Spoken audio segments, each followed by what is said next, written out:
Tem uma cena que quase ninguém admite em voz alta. Você está num lugar movimentado. Conversa, gente, barulho. Talvez uma reunião de trabalho. Talvez um jantar.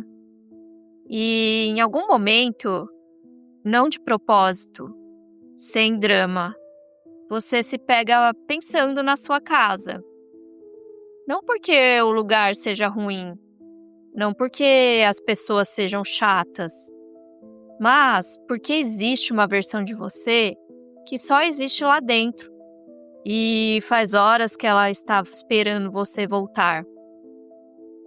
Isso não é cansaço de uma noite, é um padrão, uma orientação interna que muita gente carrega sem nunca ter nomeado. Existe um tipo de pessoa que não foge do mundo porque tem medo. Simplesmente pertence mais a um tipo de espaço do que ao outro. E aprendeu cedo ou tarde que fingir o contrário custa mais do que vale. Do lado de fora, o comportamento parece claro. A pessoa recusa convites com frequência. Prefere o fim de semana em casa ao fim de semana cheio de planos. Diz que não tem vontade e fica bem com isso. Mas quem vê de fora raramente interpreta certo.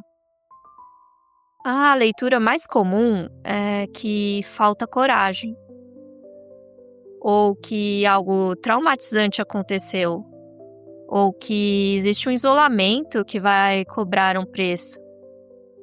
Você precisa sair mais. Você vai se arrepender de perder isso. Não é saudável ficar tanto tempo sozinho. E o curioso é que quem vive assim, escuta isso, pesa e continua igual. Não por teimosia, mas porque o diagnóstico dos outros não bate com o que sente por dentro. O que está acontecendo internamente é mais silencioso do que parece.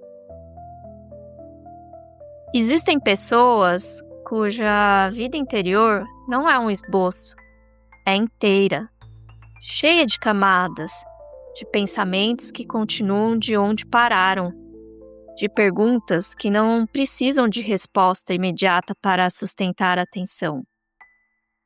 Para essas pessoas, o espaço doméstico não é ausência de estímulo.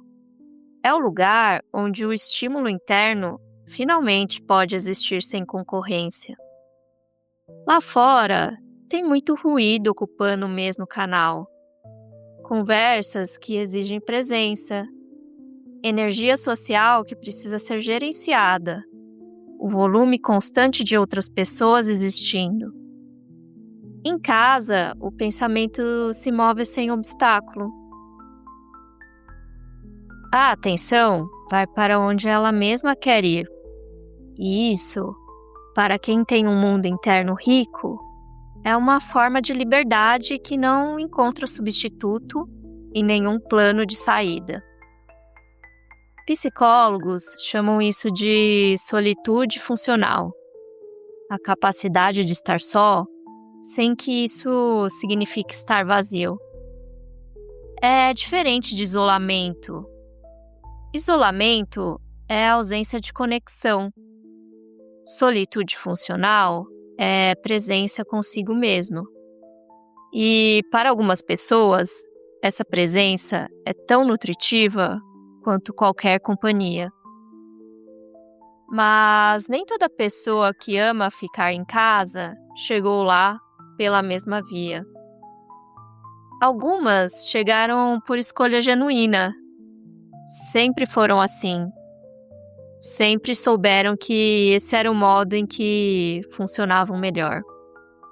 Outras chegaram por desgaste. Tiveram anos de presença forçada. Tentaram encaixar o próprio ritmo no molde de uma vida social que não era delas. Saíram quando não queriam. ficaram além do ponto de conforto repetidamente. E em algum momento, o corpo e a mente pararam de ceder. Para essas pessoas, gostar de ficar em casa tem uma camada de proteção que a primeira categoria não carrega.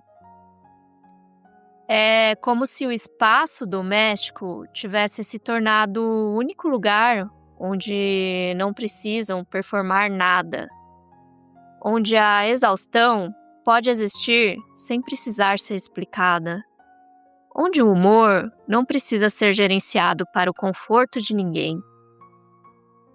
Isso não é saúde plena, mas também não é patologia. É uma adaptação inteligente que a mente constrói quando o custo de estar no mundo começa a superar o retorno. O preço dessa forma de viver, porém, não é zero. E aqui vale uma distinção que raramente é feita. Existe a solidão que dói, aquela que parece quando alguém quer conexão e não encontra. Essa é reconhecível, tem nome, tem tratamento.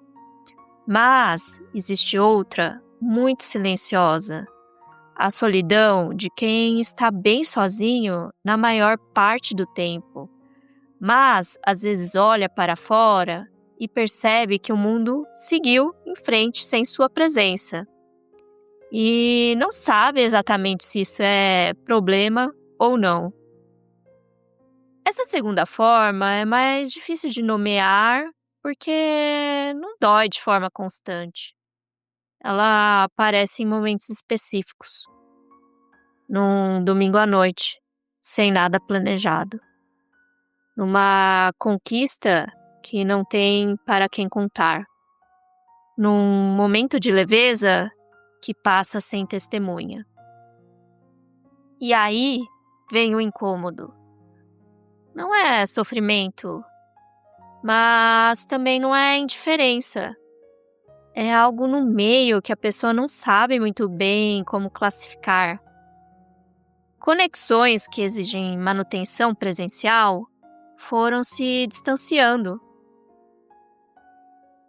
Pessoas que não entendem esse modo de funcionar pararam de insistir. E o círculo foi ficando menor. Não por ruptura dramática, mas por erosão lenta. Quando sente falta, a pessoa não sabe muito bem o que fazer com isso, porque construiu uma vida muito bem ajustada à própria ausência de rede. Qualquer dependência externa passou a soar como risco. E a intimidade, quando existe, tende a ser intensa, rara e difícil de sustentar no ritmo que o outro espera. Aqui está a contradição que atravessa tudo isso. Às vezes, a casa não é um santuário, é um esconderijo, não de forma dramática. Mas existe uma diferença entre estar em casa porque você quer e estar em casa porque o mundo do lado de fora ficou grande demais para encarar sem custo alto. E às vezes, as duas coisas coexistem no mesmo fim de semana. Sábado de manhã, a casa é perfeita. Calma, tempo, espaço para pensar. Sábado à tarde, um convite aparece. E junto com ele, uma sensação difusa de que sair exige preparação emocional, que não existe no momento. Então, a pessoa fica. E está bem, mas não é exatamente o mesmo tipo de bem da manhã. Esse segundo tipo de ficar em casa tem um resíduo. Não é remorso. Não existe arrependimento por não ter saído. Mas existe um reconhecimento silencioso de que a equação mudou, que o que era preferência em algum momento virou padrão, e que padrão, quando não questionado, vira limite. O que diferencia quem vive bem dessa forma, de quem está pagando um preço sem perceber, não é o quanto sai, é o quanto ainda consegue sair quando quer. Porque existe uma versão disso que é liberdade. Você pode estar no mundo, só prefere não estar o tempo todo.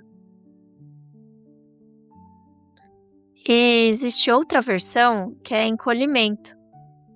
O espaço onde você consegue funcionar foi diminuindo tão gradualmente que só percebe olhando para trás.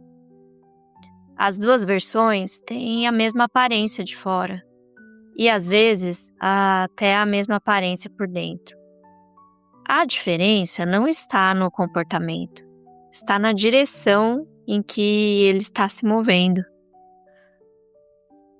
No fundo, o que move a pessoa que ama ficar em casa não é simples.